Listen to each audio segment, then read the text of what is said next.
Welcome back. We're the Book Mavens. I'm Amanda. She's Rachel. And you are joining us for Mystery March.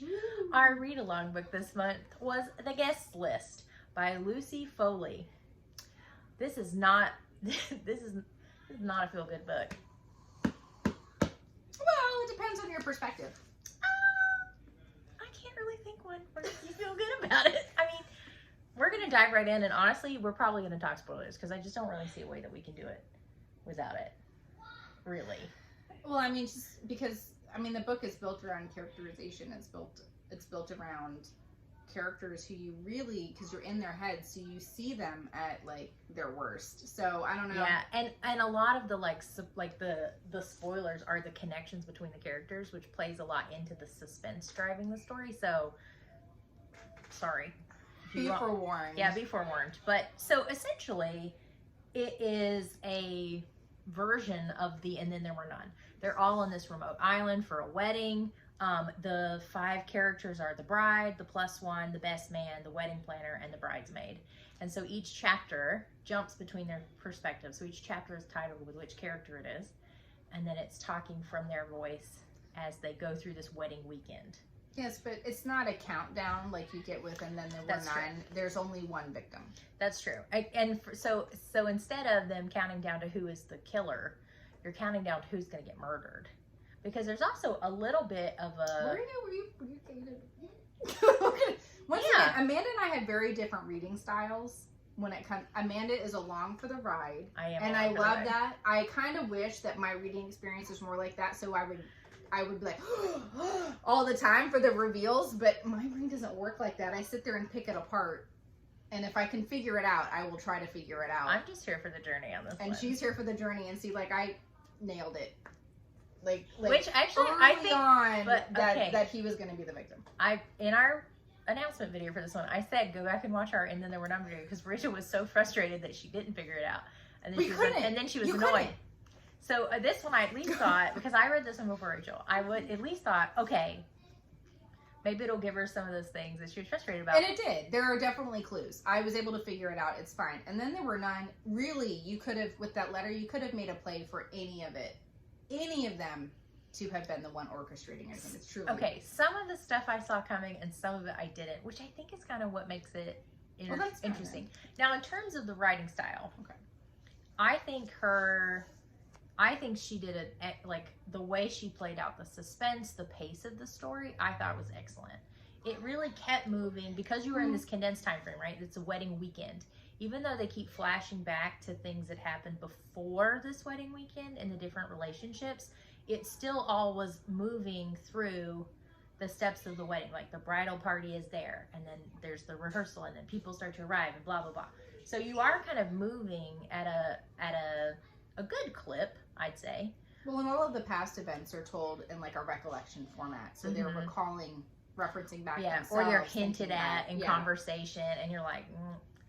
But I can tell, so I'm so torn with this book. So I listened to it as an audiobook on a long road trip, which is what I like. I like a good suspense because it keeps me wanting to get back in the car and keep moving because I want to hear what's going to happen. But I was so torn with this book because it gets so dark, like the characters themselves, right? And the And Then Were None this is that essentially all of the characters have something kind of terrible about them pretty much, and you're like, and that there's a lot of moral grayness to it, and so you're kind of but they get so dark, and it is so twisty, some of the connections, and so messed up.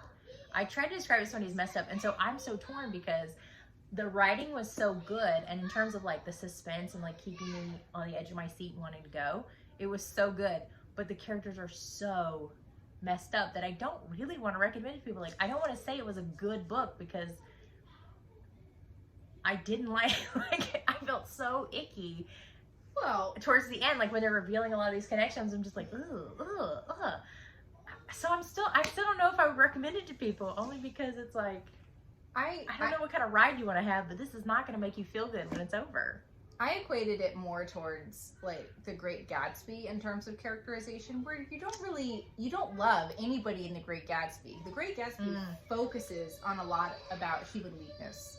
And this one does too. I mean, none of the characters are painted really favorably. You're kind of seeing the shadier side, the like hidden bitterness that people have and regrets and wants that aren't being met, specifically by like romantic partners, and you see them just like grasping for that, you know, and seeking it elsewhere.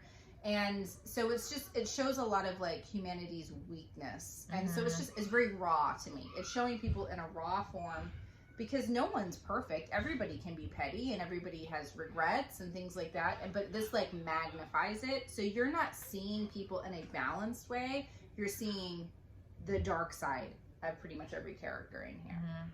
I will say one of the things that made me feel icky is like, I should not, as a person, it bothered me that by the time we got to who got killed, I was fine with it. I was like, I mean, not that I should be celebrating a character getting off, but I was like, okay. Yeah. Because they were truly awful. It. Yeah, he deserved it. Like, you know, as far as murder characters go. But I'll tell you this, the conclusion, there's so many of the strains, like, between the characters do not get resolved. Like, the best man and he was like who's the best the man? best man Jana? and the plus one. Like, they're married couple. They're, like, what's going to happen with them is not really resolved. Oh, you mean Charlie and Hannah. Yeah, Charlie and Hannah. And then there's the whole what's going to happen with the sisters, and, like, I think there was a resolution with that one. Yeah, that one, that it hints at it, but you don't. But you like, needed it. You couldn't you have need just that left one it. to. But like that I'll say, because the Charlie and Hannah that was the betrayal that cut me the deepest. Because it was so ugh. He's gross. She'd be better off without him. I hate to, be that way. Like, as somebody who has children, and this idea that when you feel like, you're bogged down, or if you're pregnant and you don't feel very good, and then your partner cheats on you, which is what happens, and then with the person he cheats on her with, is just like, like, that there was some past history between Charlie and Jules, right? Jules? Yeah. But you think it's like when they were teenagers, but no. It's much later, when he's married, she's pregnant, and it just makes it made it so much grosser, right? And so there's, and then honestly, the longer I sit with this book, the sadder the characters, the sadder it makes me, because of she painted despair and this like deep-seated insecurity, and like Rachel said, all of these dark emotions, she painted them so well that you were like right there. And that's the thing, the longer I sit with it, the sadder it makes me, that they're like, that was their life. I mean, I know they're fictional, but you get what I'm saying, that they're like living in it, and it's so sad. But in terms of like the crafting of the story, it was a very well crafted story, I think. The way that when she revealed things, the way she revealed things, the way that she pulled the characters together, I thought it was a really well written book, which is why I'm so torn about whether I think you could recommend it for people who do like murder mysteries. I mean, it's I mean, for what it is, I think it was fine. I would say that I didn't love it. Like, nothing really blew my socks off about this book, but I enjoyed my reading. There weren't any dragons in it, so we already knew there was an uphill battle. I can read other things. I know, but it's automatically an uphill battle for you after that. Well, I mean, it's just with the characters, like I said, because I am not a fan of The Great Gatsby. Let me just put it that way. I have a hard time. Yeah, we've talked about this. I know, but like I have a hard time really being able to say that I love a book when the characters are so unlikable. And I mean, the thing is like, looking back at it, because when you realize that all their weaknesses are so magnified, I try and peel back the layers a little bit. Like Jules, she's the bride. You spend a lot of time in her head, and it's like, this is a woman who had like a really crappy childhood. It sounded like, where she had a lot of responsibilities, so she has control issues. But it seems understandable, her control issues and what she wants, and like, she's this girl boss woman boss. I don't know if that's even an appropriate term. But she runs her own business. She's making her own money. She's very, very successful. And I think they talk about it in terms of how her people who work for her, how they view her, is very in control. And, women are often kind of shat upon for having a lot of assertiveness. So we're in her head, so we understand her reasons why she is the way she is, but in terms of just meeting somebody like that, she would be very abrasive. So, at least in terms of, I think, how we view and I think that's why I liked the narrative choice to jump between perspectives instead of like you remember when we did 7 Deaths and it was the same person but in different. That book was a mess. But there were so many misunderstandings, especially with the sisters. That's true. So, you know, like that she you're like viewed Jules in a completely different way. But then on the other hand, everything in their story told you that they didn't know how. They were not. Do you know what I mean? Like, but they had so many opportunities at one point in time where they were so close. Right, and then they just Olivia, is that her? Olivia, when Olivia's very young, and you know, her sister being around and somebody she could depend on, and then they just kind of grew apart. But like and I think a lot of it is because of the mother. The mother is present as well. She has a much closer relationship with Olivia, where Jules didn't get that, and so there's some resentment there. And there is an inherent, I think too, because they're the product of the father has the father is absent, has remarried, so there's a lot of almost competitive dynamics that really play against.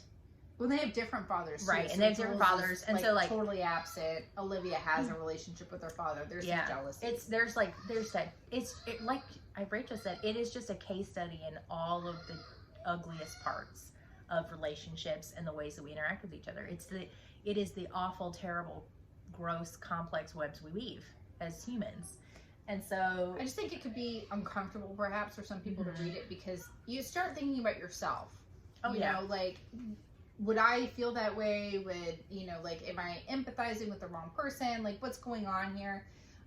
So it keeps you on your toes for a little bit, but I mean, I knew something was going on with the couple who have this beautiful location on this isolated island and everything. I'm like, that's a setup. That's a setup completely. I said, oh, and with this deal or whatever, I'm like, okay, I started to suspect when they got to like, oh, she made this crazy deal to get her the deal. And then I was like, wait a minute, why would she do that? But in the early on, when you think she's just having this opportunity to get her business going, I was like, here for it. I didn't suspect till much later. Oh, no. And then and then I got it. But then even at the end, I mean, we were on the chapters and I was like, I was in like the last couple hours of the car ride and I was like, oh my gosh, it's happening. And I needed it to talk faster and it wasn't doing it. And I was like, so I'm just like white knuckling it. And then I called Rachel, I was like, have you read this book yet? And she goes, no. And I'm like, crap, that means I can't talk to you. And so like every person I've seen with on the show, I was like, I need to know when you read that.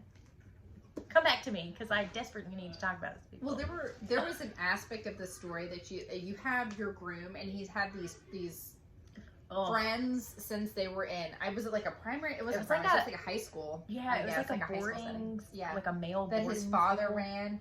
Super old school, like bullying and whatever, and like they make them play this game where they hate. It's drop them. It is the worst of any like. It's so gross. There's such a focus on the kind of like, to me, reminds me of like the fraternity aspect of this kind of like growing together through trauma. I mean, that's traumatizing what happens with these boys and how they reminisce about it. And what's her name? Lucy. What's her name?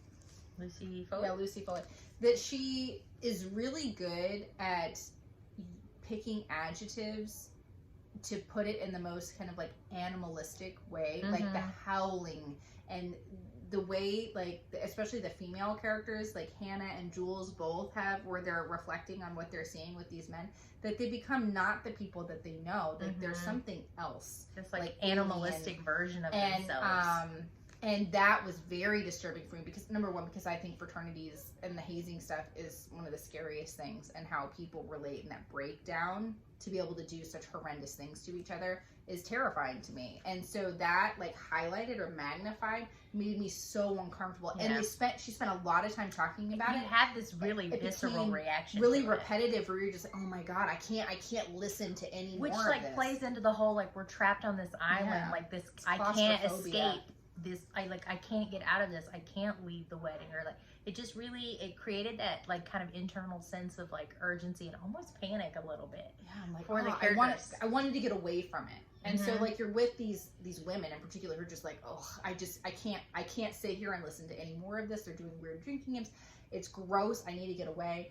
And I really felt that was That's what I'm saying. The writing There's is an so emotional good. quality to it. That's good.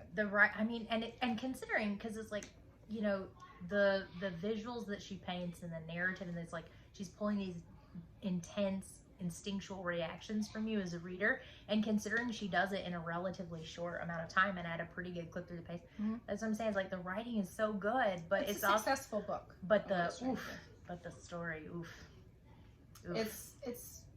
it's dark. As soon as like her initial, like with the sister has this tragedy that she's, you know, as soon as she sat down with Hannah in that cave and she's talking to her, I'm like, she knew the groom.